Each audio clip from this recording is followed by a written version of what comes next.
Kamu tahu, kadang hidup mempertemukan kita dengan seseorang yang rasanya seperti rumah. Dia datang membawa senyum yang hangat, tatapan yang menyenangkan, dan langkah yang terasa seirama dengan kita. Dari awal, kamu percaya bahwa dia mungkin adalah orang yang akan menemani kamu sampai tua nanti. Hari-hari kalian indah, bahkan saat badai kecil datang, kalian tetap bisa duduk bersama, membicarakannya, menyelesaikan semuanya tanpa harus meninggikan suara. Dan di situ, kamu makin yakin bahwa ini adalah hubungan yang sehat, hubungan yang layak diperjuangkan. Tapi hidup kadang tak seindah harapan kita. Perlahan, dia berubah. Bukan lagi dia yang dulu, senyumannya memudar, suaranya meninggi, tatapannya dingin. Dan hal-hal kecil yang dulu kalian lewati sambil tertawa, kini menjadi alasan pertengkaran. Awalnya kamu pikir dia hanya lelah atau sedang tertekan, tapi ternyata ada alasan lain. Alasan yang jauh lebih menyakitkan dari yang pernah kamu bayangkan.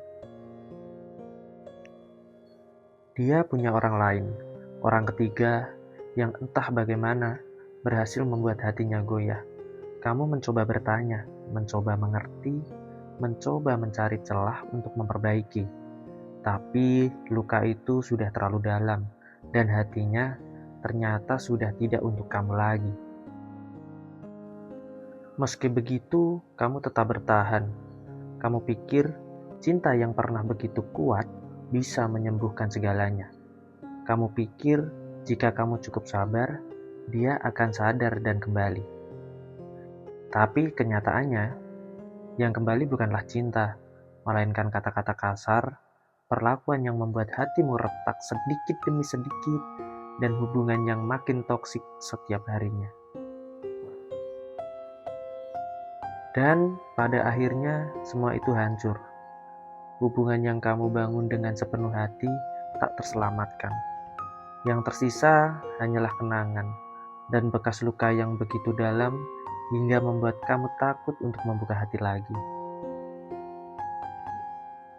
Aku tahu kamu merasa patah, aku tahu kamu lelah, dan aku tahu ada bagian dari dirimu yang bertanya-tanya, kenapa aku tidak cukup baik? Tapi dengarkan aku, kamu bukan tidak cukup baik, kamu tidak kurang dalam hal cinta, kesabaran, ataupun pengorbanan. Kamu hanya mencintai orang yang salah terlalu lama. Kadang, orang yang kita yakini akan menemani sampai akhir hanyalah bagian dari perjalanan kita, bukan tujuan akhir. Dan kehilangan dia bukan berarti kehilangan segalanya. Aku ingin kamu mengingat ini. Cinta yang tepat tidak akan membuatmu merasa rendah. Cinta yang tepat tidak akan membuatmu merasa sendirian di tengah hubungan. Dan cinta yang tepat tidak akan mengkhianatimu. Sekarang mungkin rasanya gelap, tapi gelap tak bertahan selamanya. Akan ada pagi, akan ada hari di mana kamu bangun dan hatimu tidak lagi sesakit ini. Akan ada orang baru, atau mungkin hanya dirimu sendiri yang membuat kamu tersenyum lagi dengan tulus. Izinkan dirimu beristirahat. Izinkan lukamu perlahan sembuh. Jangan terburu-buru untuk melupakan, tapi juga jangan terus tinggal di masa lalu. Sebab kamu layak untuk hari-hari yang lebih baik. Dan kamu layak untuk dicintai tanpa syarat. Jadi, tetaplah kuat. Bukan karena kamu tidak boleh menangis, tapi karena kamu berhak melihat masa depan yang lebih indah dari ini. Aku di sini, dan aku percaya suatu hari nanti kamu akan kembali tersenyum, tanpa lagi mengingat rasa sakit ini, kecuali sebagai pelajaran bahwa hati yang tulus layak dijaga oleh orang yang tepat.